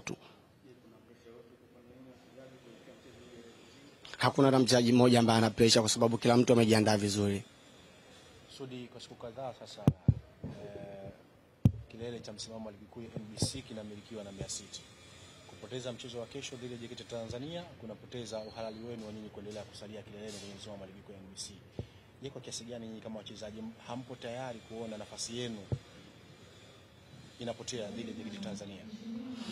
Kikubwa tu tuweza kuweka rai, kwa sababu game ni game, anything will happen, inaweza kutokea chochote, lakini sisi tumejiandaa vyema kuhakikisha tunapambania alama 3 kuweza kufanikisha kuwa pale kuna malengo yetu. Hilo ndio lengo letu, kwa sababu lengo kuu lilikuwa ni kupata alama 9, lakini haikuwa bahati tumeweza kupata alama 3, lakini inshallah kesho kwa uwezo wa Mwenyezi Mungu tutapambania pointi 3 ili kuna na alama 6 ambazo tunazihitaji kwa sasa. Tutarajie kuona JKT Mbeya City kwenye kilele cha ligi kuu ya NBC hivi mpaka mwisho wa msimu? Hilo liko wazi, linawezekana, kwa sababu sisi shida yetu ni ku maintain kubaki juu, na mwalimu maisha alifanyia kazi, kwa maana tutazidi kushikilia pale tunapopashikilia. Nawatakia kila la heri. Inshallah, asante sana. Shukrani sana. Na mtazamaji wa Azam TV, na hivyo ndivyo ambavyo tunahitimisha mkutano huu wa waandishi wa habari kutoka hapa makao makuu ya Benki ya Taifa ya Biashara NBC. Mimi ni Yahya Absheha, bodi ya ligi kuu Tanzania. Nirejeshe kijiti hiki kwake mwenzangu wa Azam TV kuweza kufunga matangazo haya. Asante sana Yahya. Kama ulivyoweza kuwasikia wawakilishi wa wachezaji pamoja na makocha wakizungumzia namna walivyojipanga kuelekea katika mchezo huo wa kesho utakaochezwa majira ya saa 10 kamili za jioni katika dimba la KMC Complex. Kumbuka mchezo huu utakuwa mubashara kupitia kisimbuzi chetu cha Azam TV. Cha kufanya lipia mapema ili kuweza kufurahia burudani hizo. Kutoka hapa makao makuu ya benki ya NBC Posta jijini Dar es Salaam, sina la ziada na nikurudisha moja kwa moja studio kwa Edward Mangasore. Asante sana Hadija Alifa kutoka makao makuu ya benki ya NBC. Kutoka hapo ambapo kulikuwa na mkutano kati ya waandishi wa habari dhidi ya makocha wawili kutoka Mbeya City pamoja na JKT Tanzania. Mchezo huo unachezwa kesho, itakuwa ni saa 10 kamili za jioni, utashuhudia kupitia Azam Sports 1 HD. Tunaenda mpumziko, tukirejea hapo mengi ya kuzungumza. Hii ni Viwanjani, baba wa vipindi vyote vya michezo.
Tumerejea baada ya mapumziko. Bado unatazama kipindi cha Viwanjani ambacho kinaangazia taarifa za michezo kutoka maeneo mbalimbali. Tulikuwa na swala linalohusu mashindano ya ligi kuu ya NBC, lakini pamoja na michezo mingine ikiwemo hilo ambalo umetoka kushuhudia hapa muda si mrefu, makocha wa Mbeya City dhidi ya JKT Tanzania wakizungumza kwenda kwenye mchezo ambao wanaocheza kesho kwenye uwanja wa KMC Complex Mwenge, Dar es Salaam. Lakini tutazame mengine ambayo yanajiri hapa nchini kwenye ligi, kwenye maandalizi ya kuelekea kwenye kombe la shirikisho pamoja na ligi ya mabingwa barani Afrika. Ni wakati ambapo Azam FC imetangaza hakuna kiingilio kwenye mchezo wake wa kesho. Matajiri wa Chamazi, Azam FC imethibitisha kuwa mchezo marudiano wa kombe la shirikisho dhidi ya KMKM hautakuwa na kiingilio chochote kwa mashabiki wa soka. Azam FC wanaamini mechi hiyo ni mechi ya kuandika historia mpya ya klabu hiyo, hivyo wanataka mashabiki wa soka washuhudie tukio hilo kubwa ambalo kila mpenda soka anatamani kuona Azam ikifuzu hatua ya makundi msimu huu. Mechi ya awali Azam ilishinda magoli 2-0, hivyo inahitaji sare aina yoyote au ushindi ili iweze kusonga mbele kwenye hatua ya makundi msimu huu, ikiwa inaongozwa na kocha Flora Ibenge ambaye ni miongoni mwa makocha ambao wanajua vizuri sana soka la Afrika. Huyu unayemuona ni Nasor Sadoun. Striker. Striker wa boli au? Yeah. Au unasemaje? Striker? Na boli. Yeah. Ndiyo? Yeah. Nakubaliana. Nakubaliana. Ni kweli. Haya, sawa. Mwingine unayemuona hapo? Ngoja, mwingine unayemuona. Nado yule kule. Kitambala. Ajafete Kitambala bora. Kitambala bora. Wewe mbona masweka tu? Mimi muona Nado kule. Edward Manyama mwanangu yule kule. Haya. Sawa. Kwa hiyo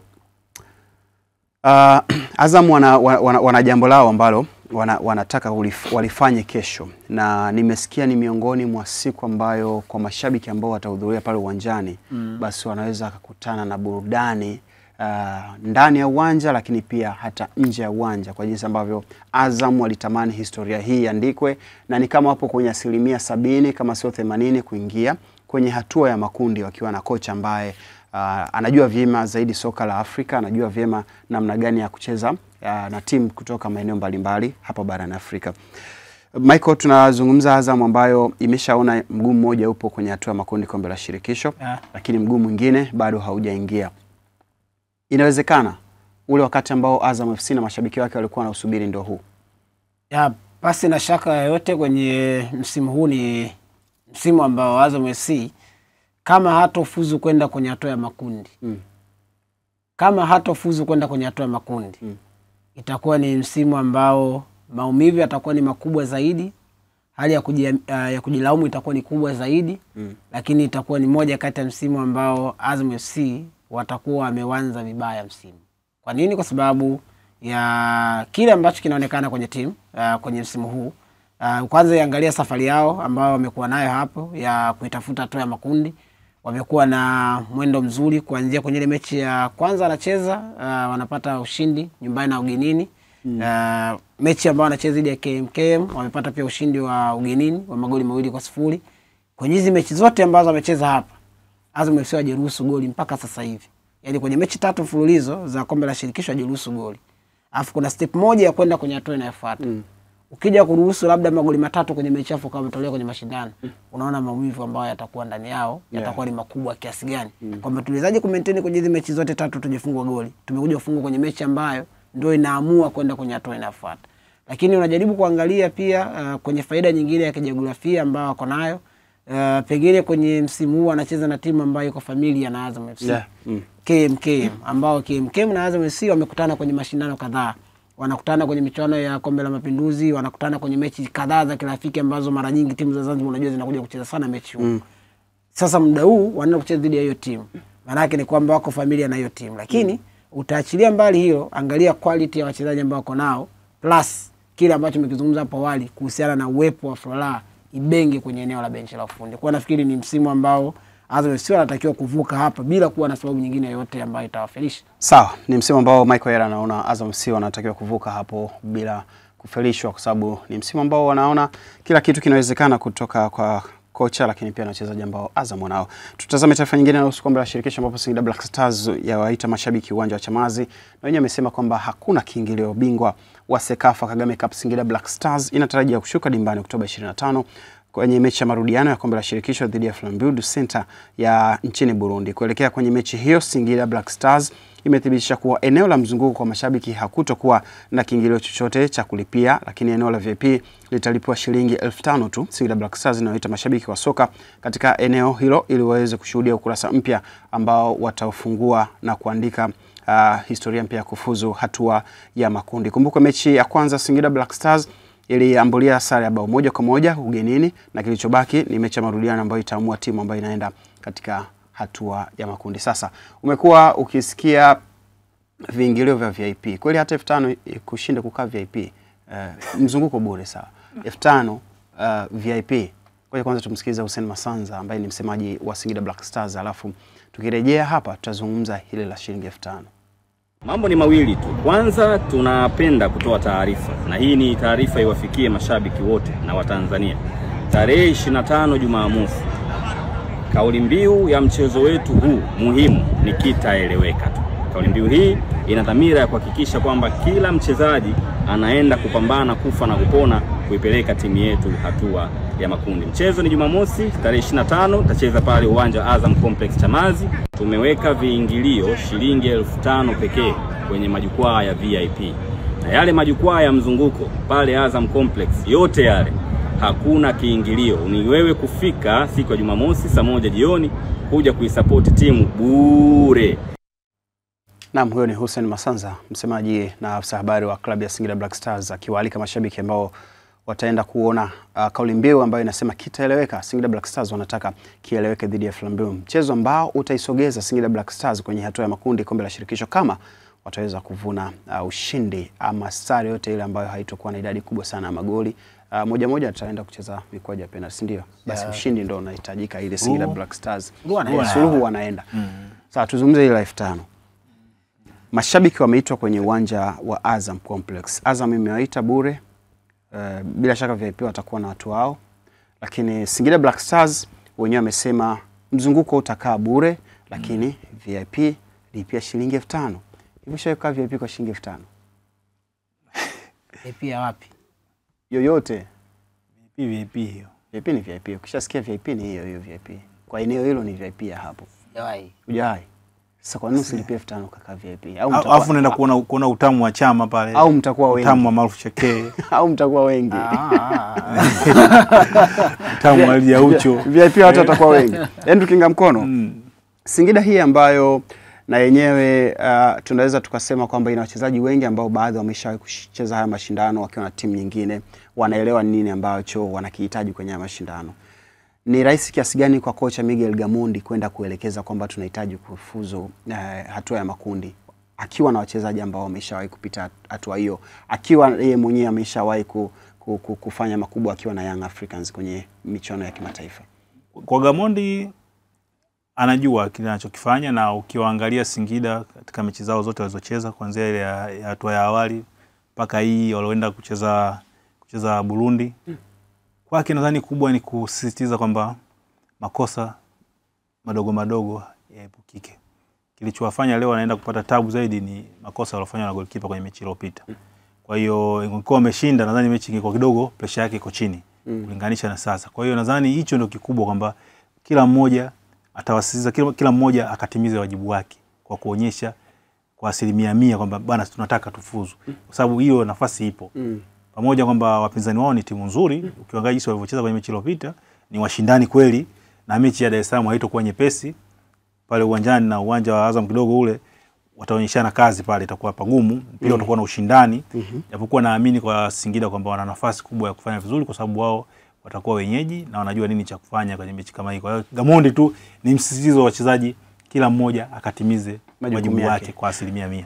Unaona ana nafasi ya kuanza na kipa?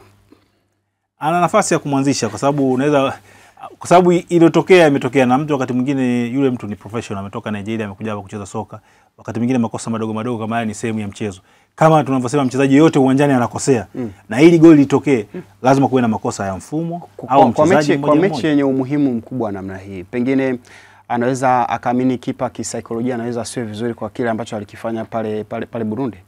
Kama amepata muda wa kuzungumza naye baada ya mechi mpaka kipindi hiki, naamini mtu mzima anaweza kuwa amejielewa na anaweza kubadilika, lakini kama walimwacha wakaamua kubadilisha upepo kabisa, basi utaona kipa amebadilika. Lakini kama wameamua kuzungumza naye, unaona kabisa ana nafasi ya kuendelea kudaka, kwa sababu hii ni mechi muhimu. Atamtumia apate ushindi. Maana kama itakuwa sio yeye, atakuwa ni either Metacha au Masalanga.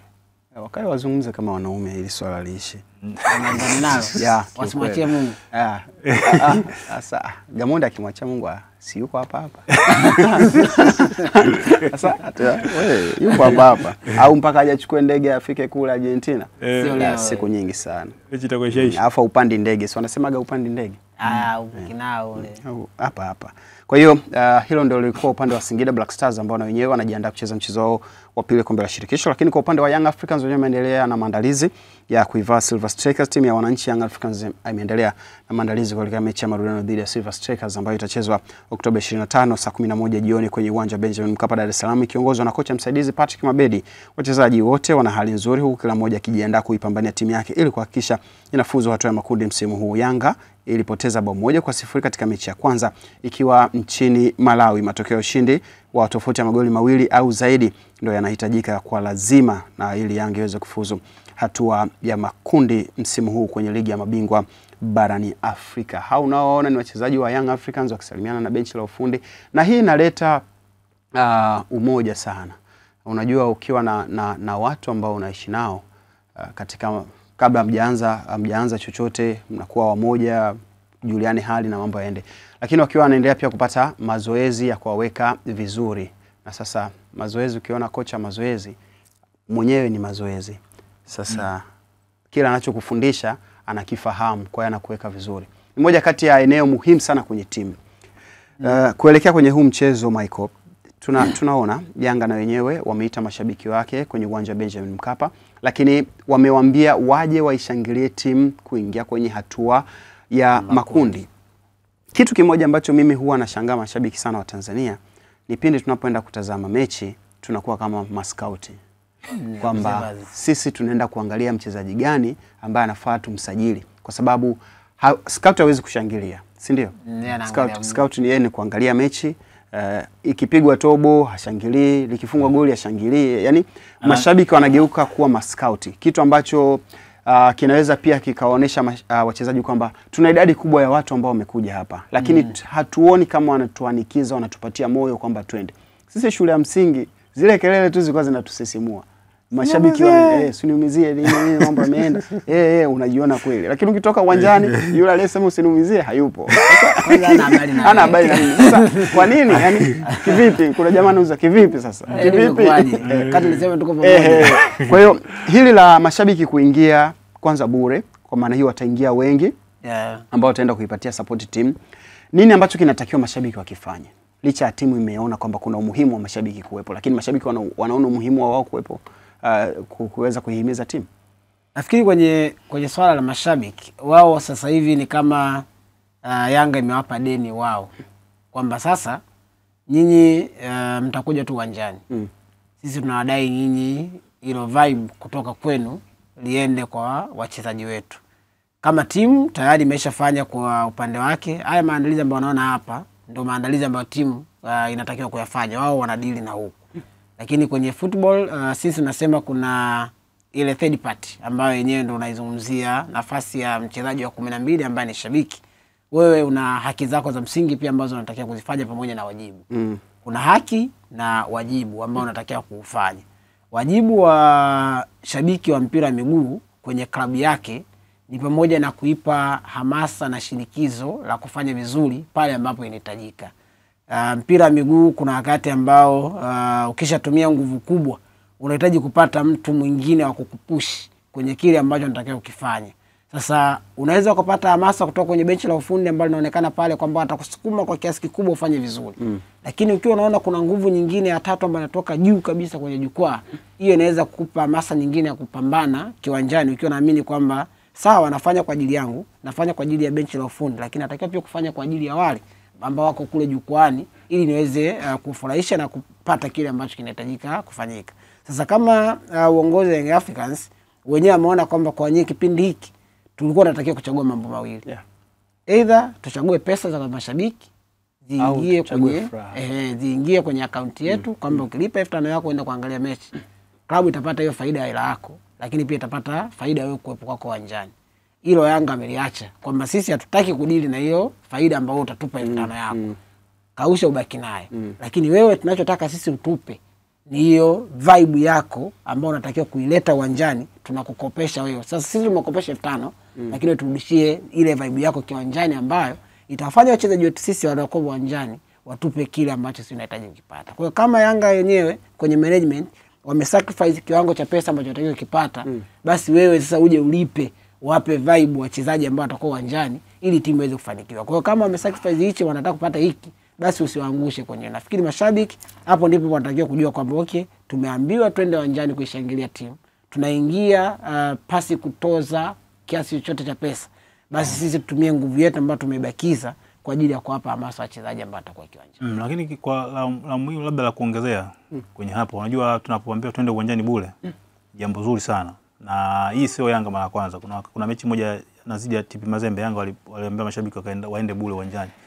Lakini changamoto iliyotokea pale ni kwamba ule utaratibu watu wakavunja mageti. Umeona watu walivunja mageti, waliruka uwanjani, ikawa vurugu. Baada ya kuwa furaha ikawa ni vurugu. Kwa hiyo nadhani pamoja na utaratibu wa watu kwenda bure, lazima Yanga wajue namna gani wanaweza kuwamanage mashabiki wao, kwa sababu unaweza kujikuta baada ya kuwa furaha, baada hapo Yanga ikafungiwa kutumia mashabiki wake kwenye mechi zake za CAF kama itafanikiwa kwenda mbele. Kwa hiyo lazima mashabiki wajue ustaarabu na usalama wa uwanja, na uwanja uko kwenye maandalizi kwa ajili ya AFCON. Kwa hiyo lazima kila mmoja anayekwenda uwanjani ajue, na namba ijulikane hao mashabiki wanaingia uwanjani kiasi gani na jinsi gani tutawazuia. Kwa hiyo wana usalama, wajipange vizuri kuwapokea mashabiki. Maana watu watafika pale wengi saa 10, wanataka kila mtu anataka kuingia uwanjani, si bure. Kwa hiyo lazima kuwe na utaratibu mzuri ambao utawafanya mashabiki wataenda uwanjani. Viwanja vyote, hata Azam mwenyewe ameita mashabiki bure, lazima uwe na utaratibu ambao watu watakuja uwanjani ukiwa umejaa. Tunawaambiaje hao umejaa na hao wakubali kama ndani kumejaa au usiku ingia. Hicho ni jambo kubwa ambalo wanapaswa waandaaji wa mechi hizi waliangalia na jinsi gani ya kuweza kulicontrol, kwa sababu baada hapo itakuwa ni tatizo ambalo itakuwa ni baya kwa mpira. Yani kama mashabiki watu ona nafasi hii ambayo wamepewa waitumie kwenye eneo nzuri ambalo kesho na kesho kutwa Yanga haitoweza kuingia matatizoni. Labda mashabiki ingekuwa busara kama wangekuwa hata na utaratibu wa kugawa tiketi hii bure, lakini pale ukafika kwanza wale wanaokwenda unapewa tiketi, ili ukifika pale unaonyesha tiketi yako unaingia. Kwa hiyo inajulikana namba, idadi ya namba kwenye wale, labda kutakuwa na magari pale nje ambao wanatoa tiketi kwa ajili ya kuingia uwanjani, kuliko kila mtu aingie huko tukajuane ndani, kwa sababu watu hawatoamini. Sasa nyinyi mmetufungia mageti tuko ndani tunaambia bure. Kwa hiyo unaweza wakaja kusukumana na walinzi wakashindwa kwa control. Tuliona pale mechi ile wale. Kwa hiyo nadhani ila naamini ni swala ambalo Young Africans uongozi kwa ujumla pamoja na wamiliki wa uwanja wa Benjamin Mkapa pengine watakuwa wameshajiandaa na hicho kitu cha kuweza kuhudumia mashabiki ambao wataingia kwenye mchezo huo kati ya Young Africans dhidi ya Silver Strikers. Wakati huu tukitazama mengine ni kuhusiana na Simba Sports Club ambayo na yeye inaendelea na maandalizi kuelekea kwenye mchezo wake dhidi ya Nsingizini Hotspurs baada ya ushindi wa magoli 3-0 ambao ulivuna ugenini. Sasa inarejea kwenye uwanja wa Benjamin Mkapa Dar es Salaam kucheza mchezo wake wa mwisho. Hivyo kama itaweza kupata ushindi ama sare yoyote, basi tunaamini kwamba Simba moja kwa moja itakuwa imeingia kwenye hatua ya makundi ligi ya mabingwa barani Afrika kwa kuiondosha Nsingizini kama mambo yataenda jinsi ambavyo yalivyo. Lakini ni hatua kubwa ambayo tayari Simba imeshaipiga na ni kama miguu yote miwili tayari imekwisha tangulia. Labda yatokee tu maajabu ya mpira ambayo mara zote huwa tunaamini kwamba mpira unadunda lakini haudundi kwenye matope. Mohamed Bajaber anaonekana pia ni miongoni mwa wachezaji ambao wanapasha misuli wakiwa na kikosi cha Simba Sports Club. Wenyewe katika mchezo huu wameamua kuchagua pesa pia ihusike, si ndio Michael? Wao Ahmed Ally anasema sisi tunataka twende kwenye starehe tukiwa tumelipa kwenye burudani yao hii ambayo wanaenda kucheza. Of course ni kitu ambacho pia wao kama klabu wameona kwamba bado wanaweza wakatengeneza mazingira ya mashabiki kuingia wakiwa wanatakiwa kulipa pesa. Sasa hiyo ni issue ya ndani kwenye management. Ni nyinyi mtaamua kufanya nini kwenye mechi yenu ambayo mnaenda kucheza. Sio kwamba imewekwa kanuni kwamba wote tukiwa tunaruhusu mashabiki waingie bure wote wataingia bure. au kama wote tutatoa pesa, wote tutoe pesa. Ni kitu ambacho kila klabu yenyewe inaweka utaratibu jinsi gani na jinsi gani ambao unaweza ika accommodate kile ambacho yeye anataka kufanya, kwamba sisi tunaweza kuwashawishi mashabiki wakaingia uwanjani kwenye mechi hii na mambo yakawa vizuri. Kwenye vikao vya ndani mkakubaliana, jambo likawa sawa. Lakini kama kwenye vikao vya ndani mmekubaliana kwenye management kwamba sisi tunaenda kwenye mechi hii, mashabiki waje bure kwenye mechi hii, watatoa pesa kwenye pesa nyingine kwenye mechi zingine, pia ni jambo ambalo wao kama klabu wamekubaliana nalo. Sasa kwa Simba Sports Club inawezekana pia wamebakia na hali hiyo kwa sababu ya mambo kadhaa. Moja wapo ni kile ambacho kilipata kwenye mechi ya kwanza kinapa matumaini makubwa kwamba bado tuna nafasi kubwa ya kwenda kwenye hatua inayofuata. Ushindi magoli 3-0 ni motivation nyingine ambayo inaweza kumfanya mshabiki kumbe timu yetu imeshashinda.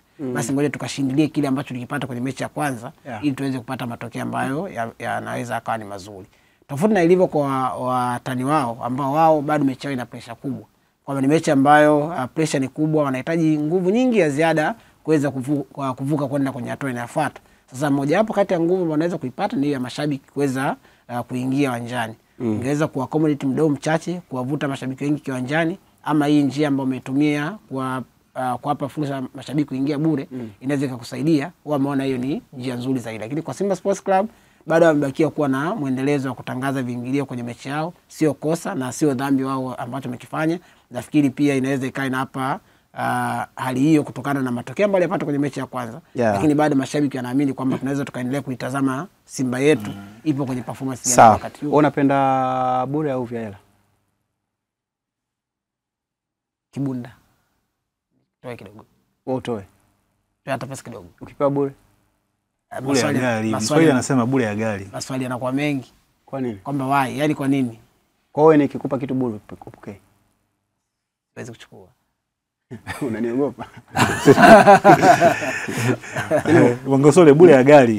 Inategemeana pia na aina ya. Inategemeana na mazingira na kitu gani ambacho pia unakipata kwa sababu kwenye kupewa kitu of course kama binadamu unaweza ukawa unapokea msaada kutoka kwa watu wengi. Sasa sio kila kitu utakilipia. Sio kila kitu utatakiwa wewe kutoa gharama kuweza kukipata. Lakini kuna vitu ambavyo ukipewa bure unasema kwa nini hichi nipewe hivi. Lakini kuna vitu ambavyo ukichukua basi sawa.